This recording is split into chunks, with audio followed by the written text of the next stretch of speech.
नमो अर्यन्ताणं नमो सिद्धाणं नमो ऐर्याणं नमो वज्रायाणं नमो लोये सबसाहुणं ईसो पंच नमोकारो सबपावपणासनं मङ्गलाणं च सभेसिं पदमं हवै मङ्गलं पदमं हवै मङ्गलम्। ओम शांति शांति शांति। श्रवण भगवान महावीर स्वामीना चरण कमळમાં तथा सद्गुरुदेवना चरण कमळમાં ઉપકારી સર્વ સંત સતીજીના ચરણ કમળમાં આપણા સૌના ભાવપૂર્વક અવિરામ કોટી કોટી વંદનો।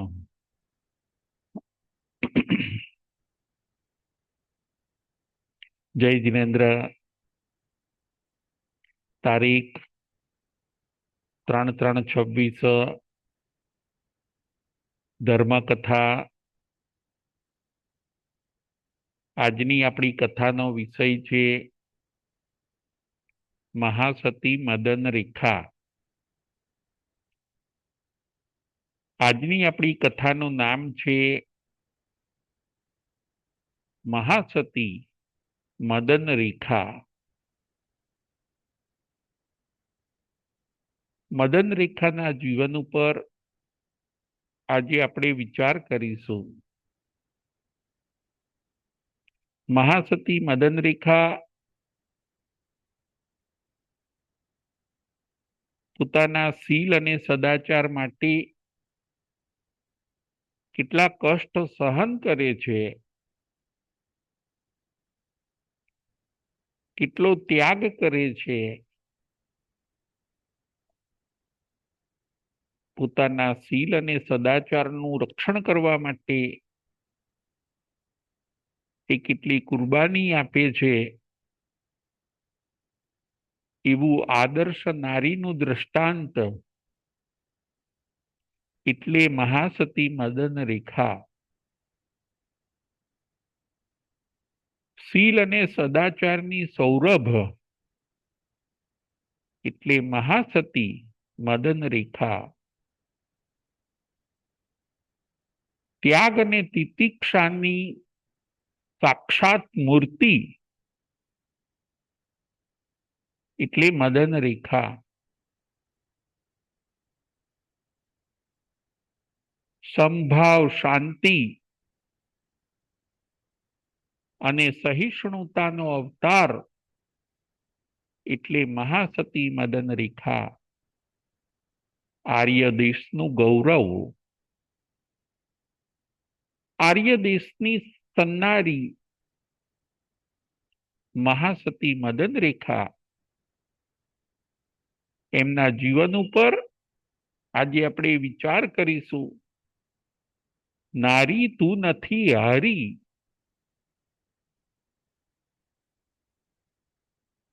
અબળા પણ સબળા હોય છે। એક નારી ધારે તો વીરાંગના બની શકે છે, નારી ધારે તો ઘણું બધું નિર્માણ કરી શકે છે। આ આપણે મહાસતી મદન રેખાના જીવન ઉપરથી શીખવાનું છે। આ કથા દરેક બહેનોને માર્ગદર્શન આપે છે। બહેનો કેવા હોવા જોઈએ, આદર્શ નારી કેવી હોય, પતિવ્રતા નારી કેવી હોય, એની સુંદર યશોગાથા આપણને આ કથામાંથી જોવા મળે છે। નારી તું નથી હારી, સ્ત્રીએ હારવાનું નથી, સ્ત્રીએ મર્યાદા મૂકવાની નથી, સ્ત્રીએ તો નિર્માણ કરવાનું છે, સ્ત્રીએ તો ઘરને સ્વર્ગ બનાવવાનું છે, સ્ત્રીએ તો પતિના પગલે ચાલવાનું છે। આવો મહિમાનું ગાન કરતી કથા એટલે મહાસતી મદન રેખાની કથા. મહાસતી મદન રેખા કોણ હોય છે એ ઉપર આજે આપણે વિચાર કરીશું.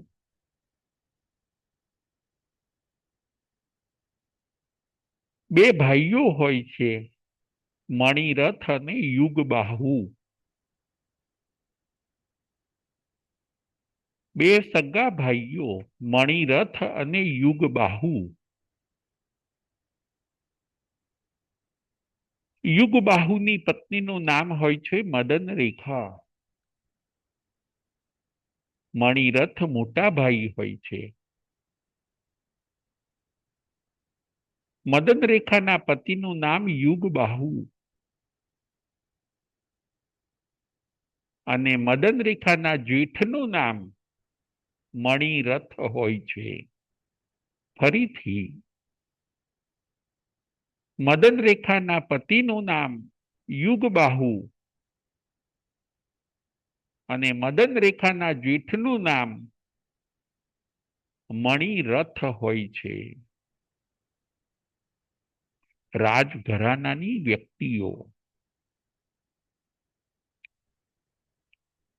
બંને ભાઈઓ વચ્ચે પ્રેમ હોય છે. રામ અને લક્ષ્મણની જેમ બંને ભાઈઓ વચ્ચે પ્રેમ હોય છે. એકવાર મણિરથ પોતાના નાના ભાઈ યુગબાહુની પત્ની મદન રેખાને જોવે છે. મદન રેખાને જોયા પછી એ પોતે ભાન ભૂલી જાય છે.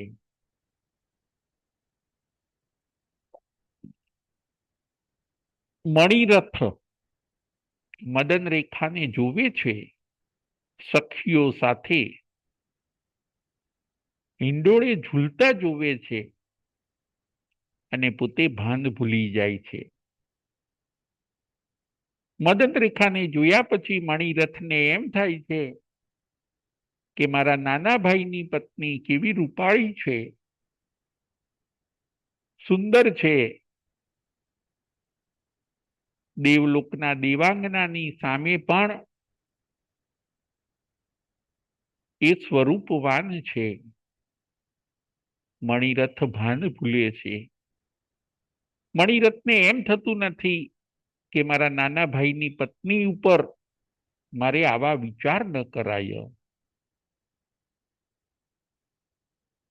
મદન રેખાને મેળવવા માટે પ્રયત્ન કરે છે. એકવાર સવારે ચિંતામાં પોતે બેઠા હોય છે મણિરથ. પોતાનો નાનો ભાઈ યુગબાહુ પગે લાગવા જાય છે. ચિંતામાં પોતાના મોટા ભાઈને બેઠેલા જોઈને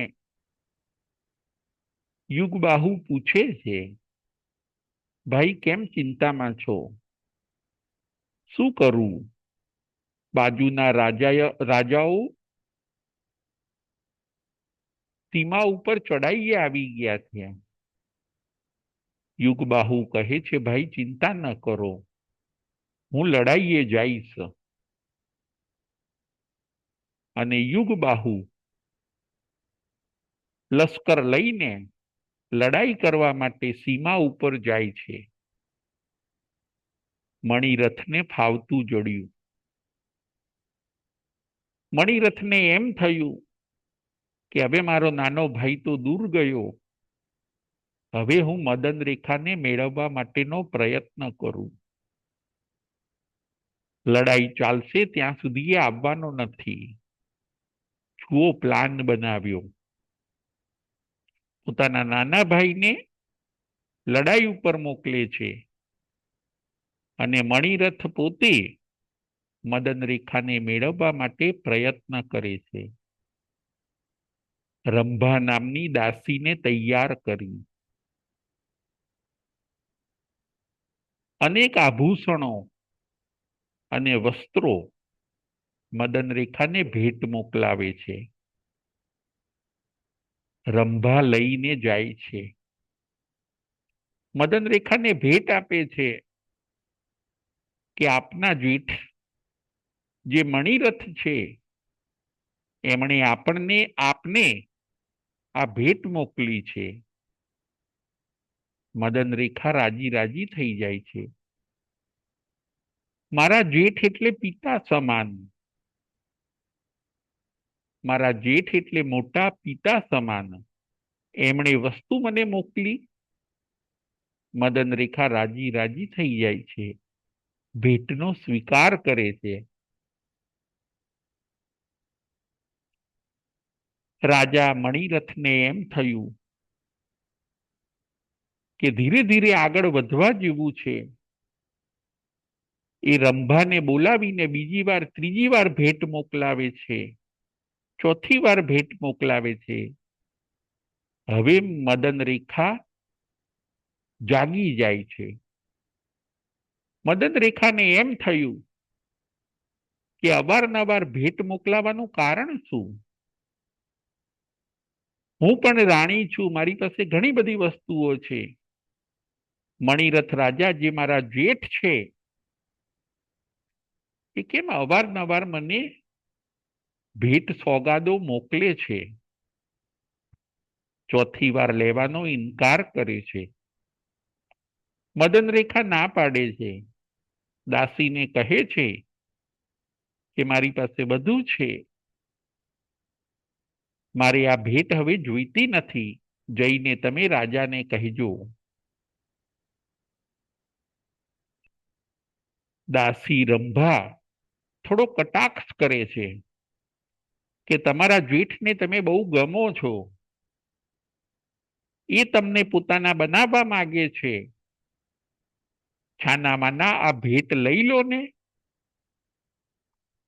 રંભા આવો કટાક્ષ કરે છે. મદન રેખા ચીડાઈ ગયા. મદન રેખા તલવાર કાઢે છે કે તું શું બોલે છે? 2% દાસી થઈને તું આવો કાદવ મારા ઉપર ઉછાળે છે? આજે તને જવા દઉં છું. ફરીવાર જો તે અહીંયા આવવાની, મારી પાસે આવવાની કે ભેટ લાવવાની હિંમત કરી છે તો તને જીવનથી રહિત કરી નાખીશ. મદન રેખા ગરમ થઈ ગયા. દાસી ગભરાઈને ત્યાંથી જતી રહી. જઈને મણિરથ રાજાને કાન ભંભેરણી કરે છે કે આપણો પ્લાન સફળ થશે નહીં. મદન રેખા માને એવું નથી. એમણે તમારી વાતનો અસ્વીકાર કર્યો, તમારી ભેટ પાછી મોકલી. રાજા ચીડાઈ જાય છે, કરવું શું? મદન રેખાને મારા થવું જ પડશે. મદન રેખા વગર મણિરથ રાજા બેચેન છે. આજે મેળવું, કાલે મેળવું, પરંતુ મદન રેખાને હું મેળવું જ. શું કરવું?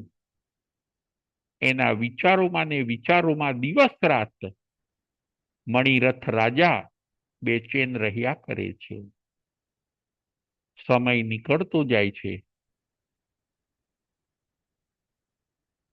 એકવાર મણિરથ રાજા મદન રેખાના મહેલ ઉપર જાય છે. રાત્રિનો સમય છે, દરવાજો ખખડાવે છે.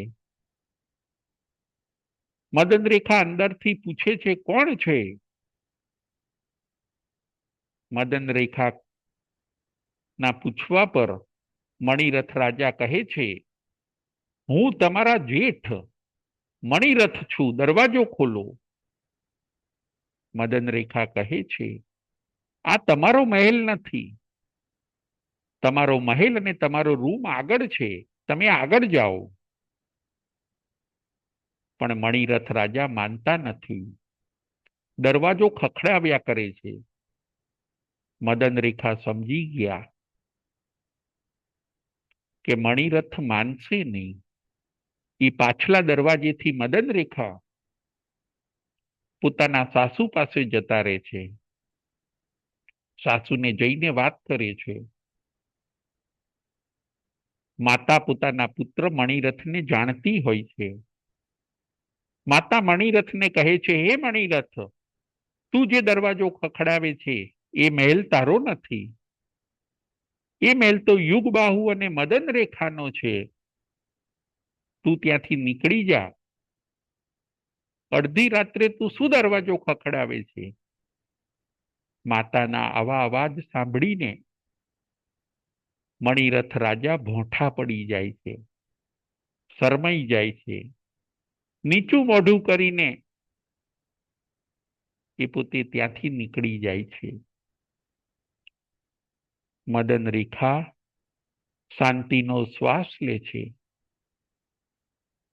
એને મદન રેખાને એમ થઈ ગયું કે ખરેખર મુશ્કેલી વધતી જાય છે. થોડા દિવસો પછી હવે શું બને છે? યુગબાહુ લડાઈ કરીને પાછા આવે છે.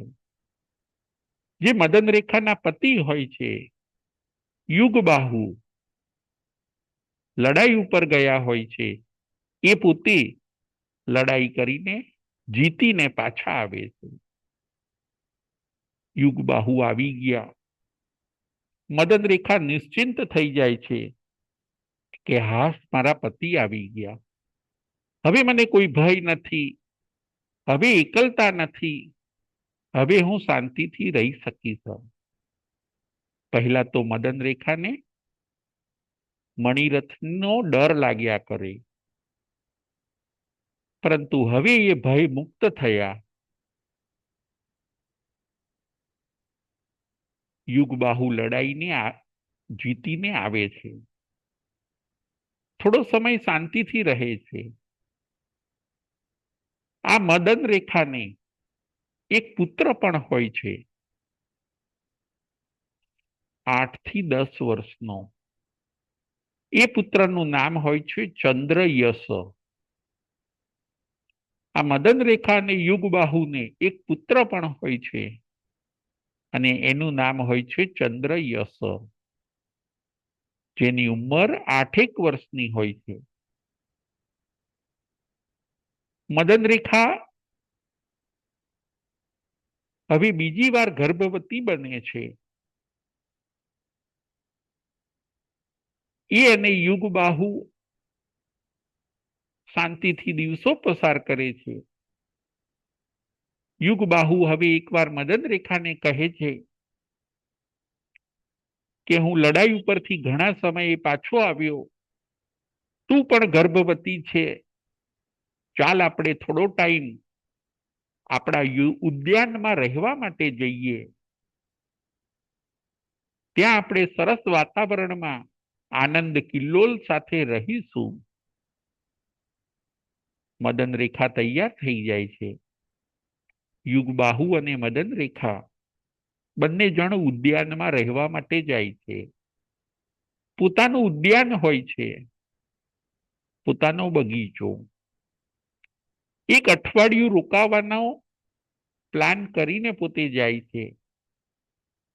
સાથે 2 અંગરક્ષકોને પણ લઈ જાય છે અને થોડો ટાઈમ આપણે ત્યાં પસાર કરીશું એવું વિચારીને જાય છે. આ બાજુ મણિરથને ખબર પડી કે પોતાનો નાનો ભાઈ યુગબાહુ અને મદન રેખા તો ઉદ્યાનમાં ગયા છે. એ ગુપ્તચરો રાખીને મદન રેખાના સમાચાર અવારનવાર મેળવ્યા કરે. આ બાજુ મણિરથને એમ થાય છે કે હું પણ ઉદ્યાનમાં જઉં,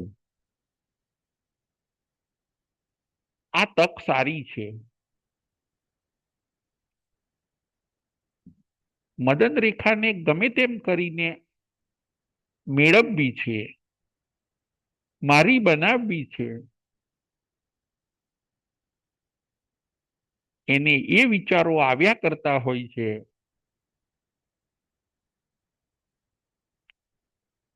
કામ વસ્તુ એવી છે, કામ વસ્તુ માણસને વિહવળ બનાવે છે કામ એ માણસને બેચેન બનાવે છે. મણિરથ ઉદ્યાનમાં જવાનો સંકલ્પ કરે છે. રાત્રે જાઉં, અને એ પોતે ખુલ્લી તલવાર લઈને ઉદ્યાનમાં રાત્રે જાય છે. હવે એની સહન શક્તિની હદ આવી ગઈ છે. હવે એને ધીરજ રહી નથી. આ પાર કાં તો પેલે પાર. મદન રેખાને મારી બનાવી જ છૂટકો કરીશ. કામ ભાન ભૂલાવી દે છે. જુઓ, પોતાના નાના ભાઈ, પોતાના સગા નાના ભાઈની પુત્રવધુ, પોતાના નાના સગા ભાઈની વહુ, પણ મણિરથ પોતે ભાન ભૂલી જાય છે. મદન રેખાનું રૂપ, લાવણ્ય, સૌંદર્ય પણ એવું અદ્ભુત હોય છે કે દેવીઓ પણ એની પાસે ઝાંખી લાગે. મણિરથ તો ખુલ્લી તલવાર લઈને ઉદ્યાનમાં પહોંચે છે. અંગરક્ષક અટકાવે છે. તું સમજતો નથી, હું મણિરથ રાજા છું. રાજાજી, હું જાણું છું, પણ અંદર તમે મહેલમાં નહીં જઈ શકો. ઉદ્યાનના મહેલમાં તો યુગબાહુ રાજા અને મદન રેખા છે. મણિરથ કહે છે, મારા નાના ભાઈને મારે મળવું જરૂરી છે. અંગરક્ષક રોકે છે, જવા નથી દેતા. હું જઈને યુગબાહુને સમાચાર આપું. તો જા, તું જા અને યુગબાહુને કે તારા મોટા ભાઈ મણિરથ તને આવશ્યક કામ માટે મળવા આવ્યા છે. અંગરક્ષક અંદર જાય છે. યુગબાહુને જઈને મળે છે કે તમારા મોટા ભાઈ મણિરથ તમને મળવા માટે આવ્યા છે. એ પોતે બેચેન લાગે છે. હાથમાં ખુલ્લી તલવાર છે. મદન રેખાને પણ કંઈક અમંગળ લાગ્યું. યુગબાહુને પણ એમ થયું, ભાઈ અત્યારે આટલી મોડી રાત્રે એવું તે શું કામ પડ્યું હશે કે મને મળવા માટે છેક ઉદ્યાનમાં આવી ગયા, અને એ પણ મોડી રાત્રે. યુગબાહુ મળવા માટે તૈયાર થાય છે. અંગરક્ષક રોકે છે. નામદાર સાહેબ, મણિરથ રાજા પાસે ખુલ્લી તલવાર છે. આપ વિચાર કરીને આગળ વધજો. મદન રેખા પણ યુગબાહુને રોકે છે કે આપ આગળ ન જશો. તમે તમારા ભાઈને મળવા ન જશો. ખરેખર મને એવું લાગે છે તમારા ભાઈના મગજમાં વાસનાનું ભૂત સવાર થયું છે. તું આ શું બોલે છે મદન રેખા? યુગબાહુ કહે છે. હા, મદન રેખા કહે છે, હું આ ખોટું નથી બોલતી, પણ પાછળના બધા મારા અનુભવો એ કહે છે કે તમારા ભાઈના મનમાં મને મેળવવા માટેનું વાસનાનું ભૂત સવાર થયું છે. એ કદાચ તમને મારી નાખશે અને મને મેળવવા માટે અહીં ગાર્ડન સુધી, બગીચા સુધી એ પોતે આવી ગયા હોય એવો મને સંકેત લાગે છે. તું મારા ભાઈ ઉપર લાંછન ચડાવે છે? યુગબાહુ કહે છે, ના, લાંછન ચડાવતી નથી. તો અત્યાર સુધી મને કહ્યું કેમ નહીં? તમારા ભાઈઓ ભાઈઓ વચ્ચે યુદ્ધ થાય એટલા માટે મેં તમને ન કહ્યું, પરંતુ અવારનવાર દાસીઓને મોકલીને આપના ભાઈએ આ બધા પ્રયત્નો કર્યા છે. એ ઉપરથી મને એમ લાગે છે મને મેળવવા માટે તમારા ભાઈ અહીં આવ્યા હોવા જોઈએ. માટે આપ આગળ ન વધશો. શું વાત કરે છે? મારા મોટા ભાઈની આ હિંમત! એમણે તારા ઉપર નજર બગાડી. એમની ખેર નથી.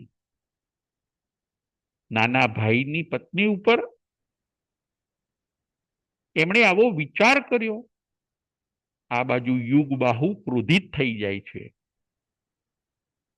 કે મોટા ભાઈએ આવી ભૂલ કરી. યુગબાહુ ક્રોધિત થાય છે. આ બાજુ મણિરથ પણ ગુસ્સે થઈને રૂમમાં આવી જાય છે. બંને ભાઈઓ અરસપરસ ટકરાય છે. મણિરથને પણ એમ થયું કે મારો નાનો ભાઈ મને મારી નાખે એ પહેલા હું એને મારી નાખું. અને નાના ભાઈને પણ એમ થયું કે એ મારા ઉપર કે મદન રેખા ઉપર હુમલો કરે એ પહેલા હું એમને મારી નાખું. એકબીજા ભાઈઓ, સગા ભાઈઓ એકબીજાને મારી નાખવા માટે તૈયાર થઈ ગયા. યુદ્ધ ચાલુ થઈ ગયું બંને ભાઈઓનું. જ્યારે વાત ખુલ્લી પડી ગઈ, એકબીજા દોષિત છે એવું જાહેર થઈ ગયું, ત્યારે બંને વચ્ચે યુદ્ધ થયું. મણિરથ ઘા કરે છે તલવારનો અને યુગબાહુ ને એ તલવાર વાગે છે. યુગબાહુ પોતે ત્યાં ઢળી પડે છે, બેભાન થઈ જાય છે. પોતાનો નાનો ભાઈ ઢળી ગયો, બેભાન થઈ ગયો. તલવારના ઘાથી મણિરથ તરત જ ત્યાંથી નીકળી જાય છે. એને એમ થઈ ગયું કે આ શું થઈ ગયું. જુસ્સામાં ને જુસ્સામાં, ક્રોધમાં ને ક્રોધમાં, બેચેનીમાં અકૃત્ય થઈ ગયું. યુગબાહુ બેચેન બની જાય છે, બેભાન બની જાય છે. મદન રેખા ગભરાઈ જાય છે. પોતાના પતિની આ હાલત, પોતાના પતિને ની આવી હાલત જોઈને મદન રેખા એકવાર ગભરાઈ જાય છે, પરંતુ થોડી વારની અંદર સ્વસ્થ થઈ જાય છે. પોતાના પતિ યુગબાહુને શાંત કરે છે. તમે ક્રોધિત ન થશો, જે બનવાનું હતું એ બની ગયું. ભલે તમારા મોટા ભાઈએ તમારા ઉપર તલવારનો ઘા કર્યો, પરંતુ તમે એમના ઉપર ક્રોધ કરશો નહીં. નસીબમાં જે બનવાનું હોય છે એ બને છે. વિધાતાને આ મંજૂર હશે. તમે શાંતિ રાખો. મદન રેખા સમજુ હોય છે. મદન રેખા પોતાના પતિ યુગબાહુને અંતિમ સમયે નવકાર મંત્ર સંભળાવે છે. નમો અરિહંતાણમ, નમો સિદ્ધાણમ. મદન રેખા નવકાર મંત્ર બોલતી જાય છે, સાંત્વના આપતી જાય છે.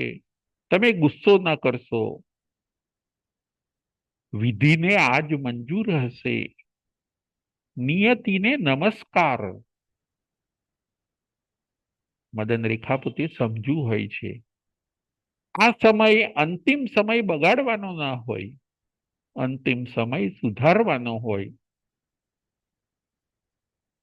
મણિરથ ઉપરથી તમે ગુસ્સો કાઢી નાખો અને મારામાંથી મોહ પણ કાઢી નાખો. મદન રેખા એવું સમજાવે છે. યુગબાહુ એવું જ કરે છે. અને નવકાર મંત્ર સાંભળતા સાંભળતા યુગબાહુ નું પ્રાણ પંખેરું ઉડી જાય છે.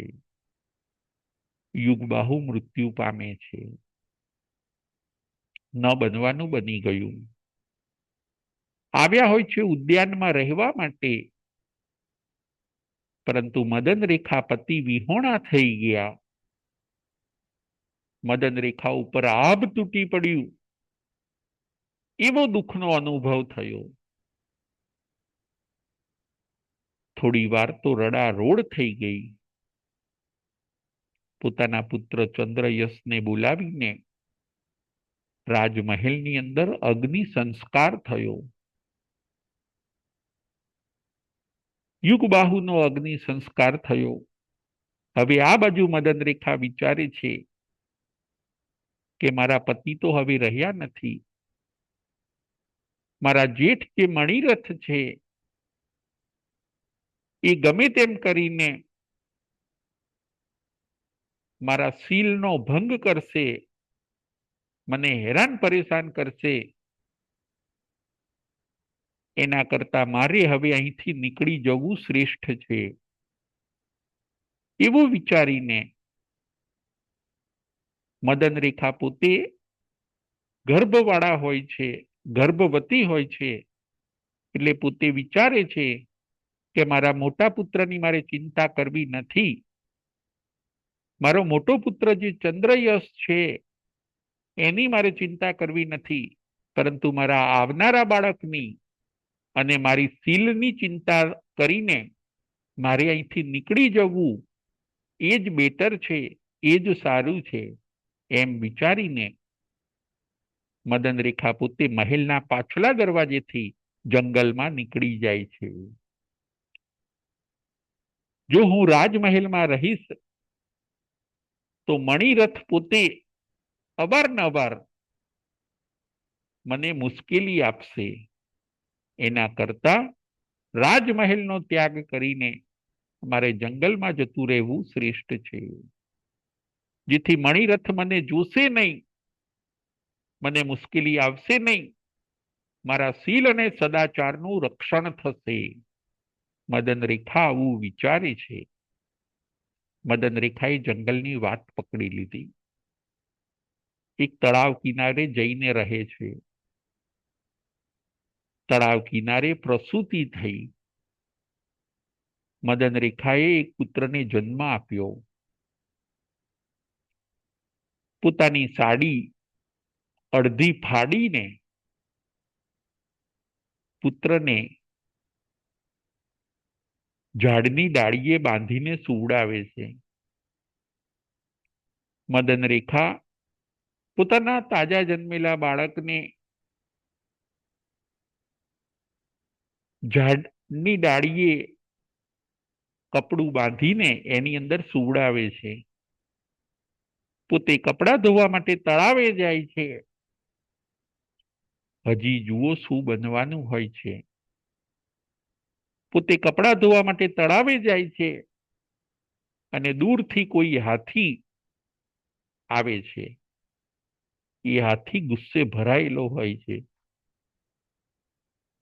હાથીને આવતો જોયો. મદન રેખા દોડે છે. મદન રેખાને જોઈને હાથી વધારે ભયભીત બન્યો. આ કોણ આવી ગયું? હાથીને ભય લાગે એવું લાગવા લાગ્યું. હાથી નજીક આવે છે, દોડતી મદન રેખાને પકડે છે અને ઊંચે આકાશમાં ઉછાળે છે. પહેલા તો મદન રેખા ખૂબ દોડે છે હાથીથી બચવા માટે. પાછળ હાથી પણ દોડે છે અને હાથી મદન રેખાને સૂંઢમાં પકડીને આકાશમાં ઉછાળે છે. જુઓ મુશ્કેલીમાં મુશ્કેલી. મહેલમાં શાંતિ ન મળી, ત્યાંથી જંગલમાં આવ્યા મદન રેખા. ત્યાં હાથીનો ઉપદ્રવ થયો. હાથીનો પરિસહ આવ્યો. મદન રેખાને આકાશમાં ઉછાળ્યા. વળી એટલું નસીબ સારું હોય છે, એક વિદ્યાધર ત્યાંથી પસાર થતા હોય છે. એ વિદ્યાધરે જોયું કે આકાશમાંથી કોઈ સ્ત્રી પડી રહી છે. એ વિદ્યાધર પોતાના વિમાનમાં આ મદન રેખાને ઝીલી લે છે, નીચે પડવા દેતા નથી. મદન રેખા બેભાન થઈ ગયા હોય છે.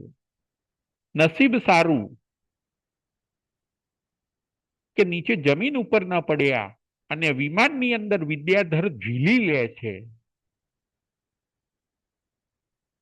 મદન રેખા બેભાન થઈ ગયા છે, મૂર્છિત થઈ ગયા છે.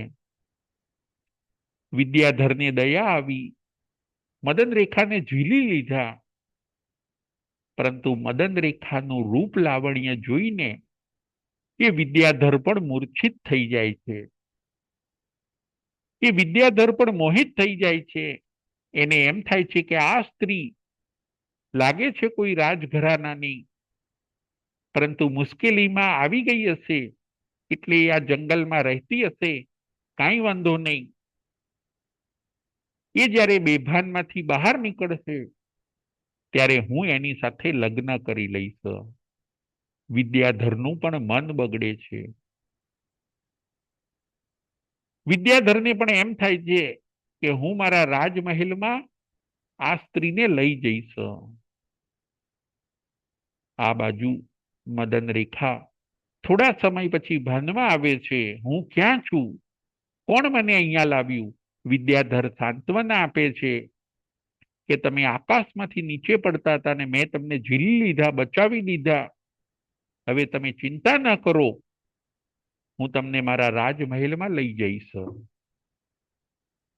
મદન રેખા સમજી જાય છે કે હું મારા જેઠ મણિરથથી બચી અને અહીંયા પાછી આ વિદ્યાધરના હાથમાં ફસાઈ ગઈ. રે વિધાતા, તું કેટલી મારી કસોટી કરીશ.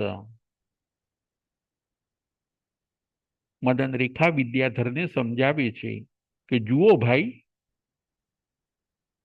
તમે મને બચાવી એ સારું કર્યું, પરંતુ આપ મને રાણી બનાવવાનું જો વિચારતા હોવ તો એ મને મંજૂર નથી. એ કોઈ કાળે બની નહીં શકે. હું સતી સ્ત્રી છું, હું શીલવતી નારી છું, માટે મારા શીલનું અને સદાચારનું આપ રક્ષણ કરશો તો મને ગમશે. મદન રેખા વિદ્યાધરને સમજાવે છે. વિદ્યાધર આનાકાની કરે છે, પછી છેલ્લે વિદ્યાધર માની જાય છે કે સારું, આપે મને ભાઈ કીધો છે તો તમે મારા બેન છો અને તમારા શીલ અને સદાચારનું રક્ષણ કરવું એ એક ક્ષત્રિય તરીકે મારી ફરજ છે.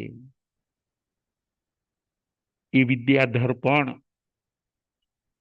પોતાના પિતા જે મુનિ બન્યા હોય છે એના દર્શન કરવા જતા હોય છે. મદન રેખા પૂછે છે વિદ્યાધરને, તમે ક્યાં જાઓ છો? તો કે મારા પિતાએ દીક્ષા લીધી છે, મુનિ બન્યા છે, એના હું દર્શન કરવા જાઉં છું, પ્રવચન સાંભળવા માટે જાઉં છું. મદન રેખા કહે છે મારે પણ સાથે આવવું છે. વિદ્યાધર અને મદન રેખા બંને પિતા મુનિ પાસે જાય છે. પિતા મુનિને મળે છે, વંદન નમસ્કાર કરે છે. પિતા મુનિ પ્રવચન સંભળાવે છે. મદન રેખા અને વિદ્યાધર રાજી રાજી થઈ જાય છે. એટલામાં એવું બને છે કે દેવલોકમાંથી એક દેવ વિમાન નીચે ઉતરે છે. વિદ્યાધર અને મદન રેખા ઊભા હોય છે. ત્યાં આગળ દેવલોકમાંથી એક દેવ વિમાન નીચે ઉતરે છે અને એ દેવ વિમાનમાંથી એક દેવ બહાર આવે છે. દેવ બહાર આવીને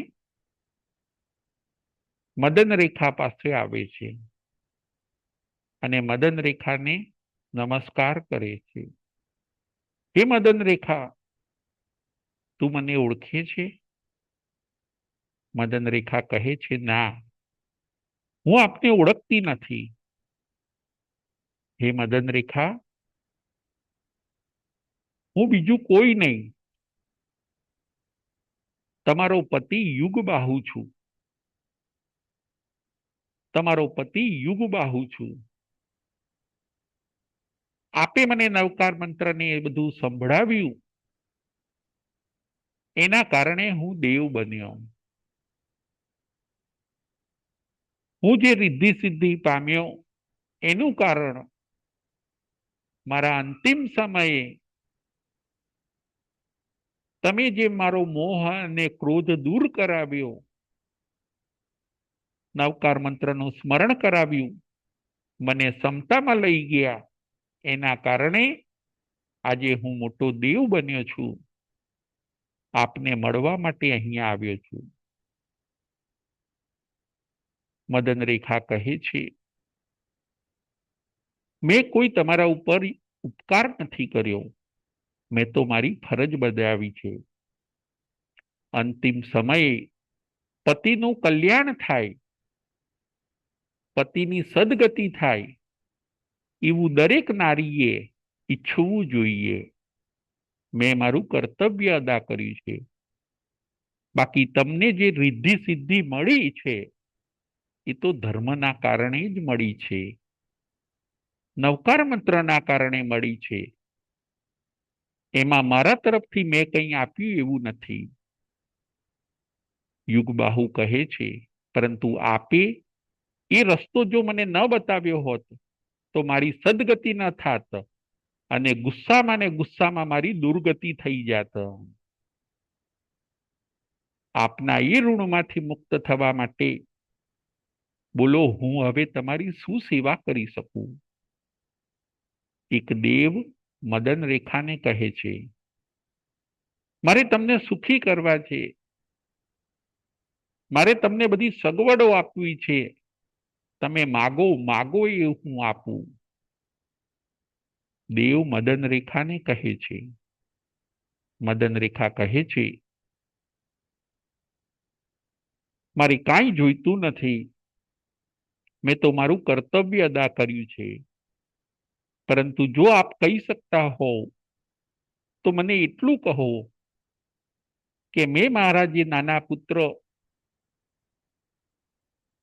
જેને તળાવ કિનારે ઝાડની ડાળીએ એક કપડાની અંદર બાંધ્યો હતો, એ મારા પુત્રનું શું થયું? મદન રેખા પૂછે છે. દેવ કહે છે, તમે ચિંતા ન કરશો. તમે જે પુત્રને, તાજા જન્મેલા બાળકને ઝાડની ડાળીએ બાંધ્યો હતો કપડાની અંદર, એ બાળકને તો એક પદ્મરથ રાજા લઈ ગયા. એમાં એવું બને છે કે પદ્મરથ રાજા જંગલમાંથી નીકળ્યા, બાળકના રડવાનો અવાજ આવ્યો અને એ પદ્મરથ રાજા તરત એ બાળક પાસે આવે છે. એ પદ્મરથ રાજા નિસંતાન હોય છે. એમણે તરત જ આ બાળકને જોયું, તેજસ્વી લાગ્યું, તરત જ પોતે પોતાની મિથિલા નગરીમાં લઈ ગયા. ત્યાં રાજકુમાર તરીકે આજે રાણી એને ઉછેરે છે. શું વાત કરો છો? હા મદન રેખા, તારું એ નાનું બાળક પદ્મરથ રાજા અને એમના રાણીના ત્યાં રાજકુમાર તરીકે ઉછરે છે. ભવિષ્યમાં એ મિથિલાનો રાજા થશે. એને લઈ ગયા ત્યારથી બધા રાજાઓ નમી ગયા, એટલે એ બાળકનું નામ પદ્મરથ રાજાએ નમી રાખ્યું છે. મદન રેખા રાજી રાજી થઈ જાય છે. માતાનો પ્રેમ છે. એને પોતાના નાના બાળકની ચિંતા હોય છે. પોતાને તો હાથીએ ઉછાળી પછી વિદ્યાધર લઈ આવ્યા, એટલે બાળકથી એ દૂર થઈ ગઈ હોય છે. પરંતુ એક માનો પ્રેમ, એને શાંતિ થઈ કે મારું નાનું બાળક હેમખેમ છે. મારું મોટો પુત્ર ચંદ્રયશ, તો કે એની પણ તમે ચિંતા ન કરો. દેવ કહે છે, યુગબાહુ, ચંદ્રયશની પણ ચિંતા ન કરો. મારું મૃત્યુ થયું પછી આ બાજુ સાપ કરડવાથી મણિરથનું પણ મૃત્યુ થયું. અમે બંને ભાઈઓ મૃત્યુ પામ્યા. એટલે પ્રજાએ ચંદ્રયશને રાજ તિલક કરીને સુદર્શનપુરના રાજા બનાવી દીધા. શું વાત કરો છો? હા. એ મદન રેખા, તારો જે મોટો પુત્ર ચંદ્રયશ હતો એને પણ સુદર્શનપુરની પ્રજાએ રાજ તિલક કરીને રાજા બનાવી દીધો. કારણ કે મણિરથના હાથે મારું મૃત્યુ થયું અને પછી સાપના કરડવાથી મણિરથ રાજાનું મૃત્યુ થયું. અમે બંને ભાઈઓ રહ્યા નહીં. એટલે અમારા વંશજ એવા ચંદ્રયશને પ્રજાએ રાજગાદી ઉપર બેસાડી દીધા. શું વાત કરો છો? હા, મોટો પુત્ર સુદર્શનપુરનો રાજા બનશે અને નાનો પુત્ર ભવિષ્યની અંદર મિથિલા નગરીનો રાજા બનશે. ફરીથી મોટો પુત્ર ચંદ્રયશ સુદર્શનપુરનો રાજા બન્યો છે અને નાનો પુત્ર નમી એ ભવિષ્યમાં મિથિલાનો રાજા બનશે. હું દેવ બન્યો, હવે તમારે ક્યાં જવું છે? દેવ પોતે મદન રેખાને પૂછે છે. હવે તમારે ક્યાં જવું છે? મોટા પુત્રના ત્યાં જવું છે કે નાના પુત્રના ત્યાં જવું છે? આપને હું સુખી કરવા માંગુ છું, આપને હું સગવડ આપવા માંગુ છું. મદન રેખા કહે છે, ના, મારે હવે ભૌતિક સુખો જોઈતા નથી. મારી જે ફરજ હતી એ બધી હવે પૂરી થાય છે. મારે તો હવે મારા આત્માનું કલ્યાણ કરવું છે. મદન રેખા દેવને કહે છે, મને તો ક્યાંક સાધ્વીજી પાસે મૂકો. મને કોઈક સારા જ્ઞાની સાધ્વીજી ભગવંત પાસે પરિચય કરાવો. મારે મારા આત્માનું કલ્યાણ કરવું છે. જુઓ મદન રેખા, ક્યાંય મહેલમાં જવાની, ક્યાંય પોતાના પુત્રો પાસે જવાની, ક્યાંય ભૌતિક સુખોમાં જવાની ના પાડે છે. મદન રેખા કહે છે, સુખ અને દુઃખ પસાર કરતા કરતા મેં મારી બધી જવાબદારીઓ નિભાવી છે. હવે તો મારે મારા આત્માનું કલ્યાણ કરવું છે. દેવ પોતે મદન રેખાને ઘણું સમજાવે છે, પરંતુ મદન રેખા પોતે ભૌતિકતામાં ક્યાંય લેપાતા નથી, સુખ સાહેબીથી ક્યાંય અંજાતા નથી અને કોઈક સારા સાધ્વીજી ભગવંત પાસે જવું છે એવો વિચાર દેવને કહે છે. અને દેવ પછી એમને મિથિલા નગરીની અંદર સુદર્શના સાધ્વીજી પાસે લઈ જાય છે. મદન રેખા સુદર્શના સાધ્વીજીને વંદન નમસ્કાર કરે છે, એમની પાસે દીક્ષા લે છે. મદન રેખા બને છે મહાસતી મદન રેખા. સુદર્શના સાધ્વીજી પાસે એમણે દીક્ષા લીધી, તપ અને જપમાં લાગી ગયા, ધ્યાન અને મૌનમાં લાગી જાય છે. ધીરે ધીરે કર્મનો ક્ષય કરતા જાય છે. મહાસતી મદન રેખા. સુદર્શના સાધ્વીજી જે એમના ગુરુ હોય છે એ પણ એમને જ્ઞાન ધ્યાનમાં પૂરો સહયોગ આપે છે. એમ કરતા કરતા સર્વ કર્મનો ક્ષય કરીને આ મહાસતી મદન રેખા પોતે મોક્ષમાં જાય છે. મહાસતી મદન રેખા. આજની આપણી કથાનું નામ હોય છે મહાસતી મદન રેખા. જુઓ, મહાસતી મદન રેખાના જીવનમાંથી આપણે એ વિચારવાનું છે કે એક સ્ત્રી પોતાના શીલ અને સદાચાર માટે કેટલું ત્યાગ અને બલિદાન આપે છે. એમના બંને પુત્રો રાજા બને છે. એમના પતિ યુગબાહુ દેવલોકમાં જાય છે અને પોતે મોક્ષમાં જાય છે. ફરીથી એમના બંને પુત્રો ચંદ્રયશ અને નમી એ પોતે રાજા બને છે. એમના પતિ યુગબાહુ એ પોતે દેવલોકમાં દેવ બને છે અને એ પોતે મદન રેખા મોક્ષમાં જાય છે. સારા વિચારો, સારું કાર્ય, શીલ અને સદાચારનું પાલન, કર્તવ્ય અને જવાબદારીનું પાલન. મહાસતી મદન રેખા. આ કથામાંથી બહેનોને ઘણી પ્રેરણા મળે છે, નારીઓને ઘણી પ્રેરણા મળે છે.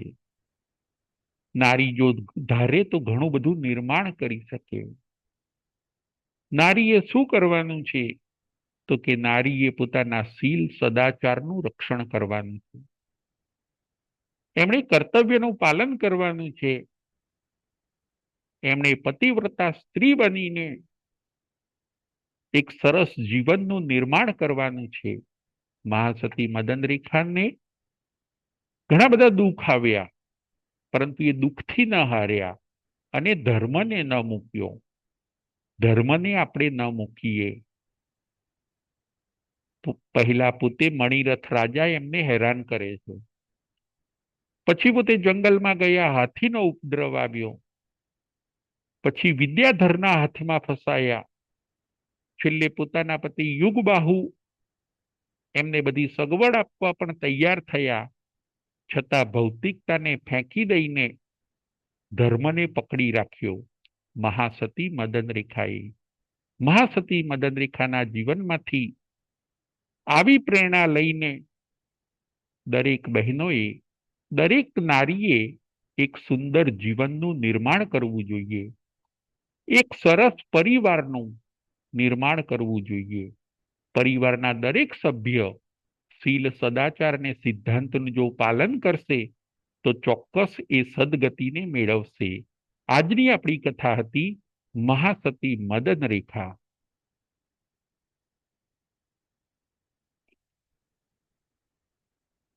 પ્રશ્નોત્તરી.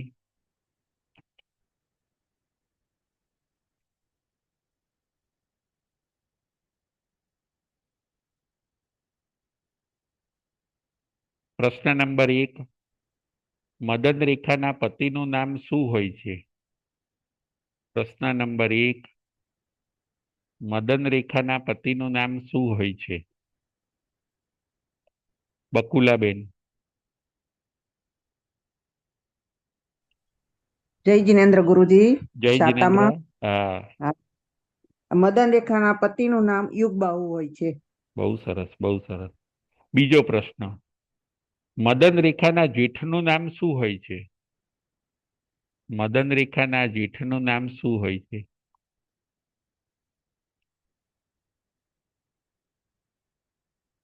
ભાવિની બેન શાહ.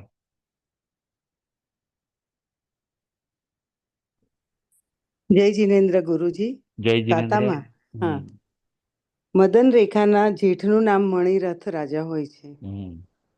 પ્રશ્ન નંબર 3, મણિરથ જે દાસીને મદન રેખા પાસે મોકલે છે તે દાસીનું નામ શું હોય છે? મણિરથ જે દાસીને મદન રેખા પાસે મોકલે છે દાસીનું નામ શું હોય છે? શીલાબેન શાહ. જય જીનેન્દ્ર સાહેબ. જય જીનેન્દ્ર. દાસીનું નામ રંભા હોય છે. બહુ સરસ, બહુ સરસ. પ્રશ્ન નંબર 4, મદન રેખાના મોટા પુત્રનું નામ શું હોય છે? મદન રેખાના મોટા પુત્રનું નામ શું હોય છે?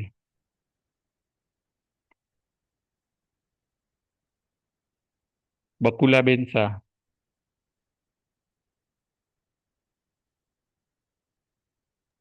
જય જીનેન્દ્ર ગુરુજી. જય જીનેન્દ્ર. મોટા પુત્રનું નામ ચંદ્રયશ હોય છે. બહુ સરસ, બહુ સરસ. પ્રશ્ન નંબર 5, મદન રેખાને આકાશમાં કોણ ઉછાળે છે અને કોણ બચાવે છે? મદન રેખાને આકાશમાં કોણ ઉછાળે છે અને કોણ બચાવે છે?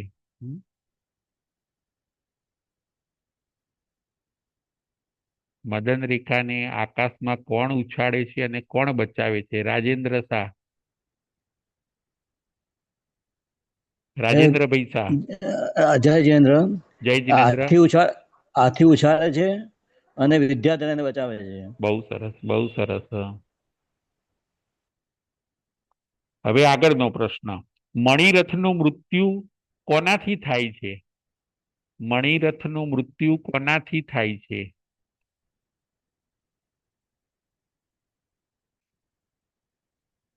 શીલાબેન શાહ.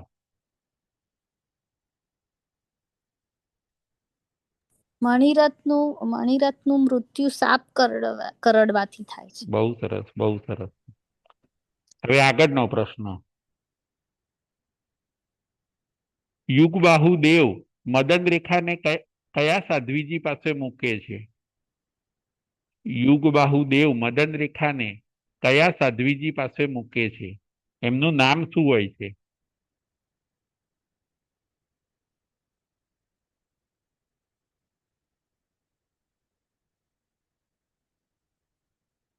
ભાવિનીબેન શાહ. પ્રણામ ગુરુજી. પ્રણામ. મદન રેખાને દેવ સુદર્શના સાધ્વીજી પાસે મૂકે છે. બહુ સરસ, બહુ સરસ. હવે આગળનો છેલ્લો પ્રશ્ન. આ કથામાંથી આપણને શું શીખવા મળે છે? આ કથામાંથી આપણને શું શીખવા મળે છે? આ કથામાંથી આપણને શું શીખવા મળે છે? રાજેન્દ્રભાઈ શાહ.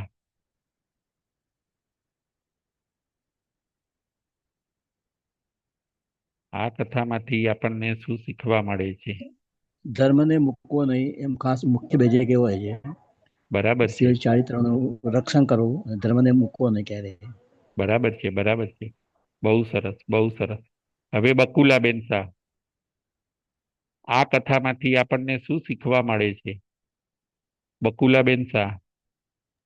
જય જિનેન્દ્ર ગુરુજી. જય જિનેન્દ્ર. આ કથામાંથી આપણને એ શીખવા મળે છે કે સદાચાર અને શીલનું રક્ષણ કરવું જોઈએ અને ધર્મને ક્યારેય છોડવો ન જોઈએ. બહુ સરસ, ધર્મથી જ બધું આપણું રક્ષણ થાય છે.